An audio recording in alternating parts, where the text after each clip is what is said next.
शिरोळ तालुक्यात आंदोलन अंकुश संघटनेची एल्गार ऊस परिषद झाली होती। या परिषदेत संघटनेचे धनाजी चुडमुंगे यांनी मागील हंगामात तुटलेल्या ऊसाचे 200 रुपये द्यावेत आणि चालू हंगामातील ऊसाला 3700 रुपये दर द्यावा अशी मागणी केली होती। मात्र कारखानदारांनी या मागणीकडे दुर्लक्ष करून हंगाम सुरू केलाय। त्यामुळे आंदोलन अंकुश संघटनेने सुरुवातीला ऊसतोडी बंद पाडून आंदोलन सुरू केलं। मात्र कारखान्याचे कर्मचारी आणि पोलिसांचा वापर करून आंदोलन मोडीत काढलं जात असल्याचा आरोप करत आजपासून चुडमुंगे यांनी शिरोळ इथल्या छत्रपती शिवाजी चौकात आमरण उपोषण सुरू केलंय। ऊस दरासह अन्य मागण्या मान्य होत नाहीत तोपर्यंत उपोषण सुरूच राहील असा इशारा धनाजी चुडमुंगे यांनी दिलाय। आणि यावर्षीचे निवडणुकीमध्ये त्यांनी केलेला खर्च याच हंगामामध्ये भरून काढायचा अट्टास या कारखानदारांचा दिसतोय।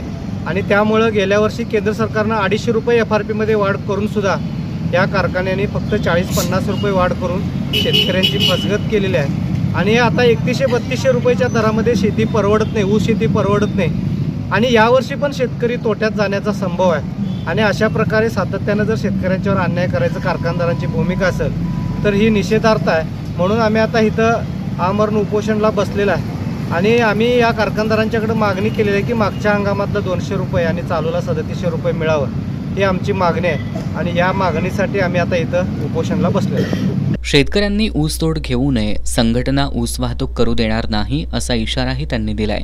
यावेळी संघटनेचे कार्यकर्ते उपस्थित होते।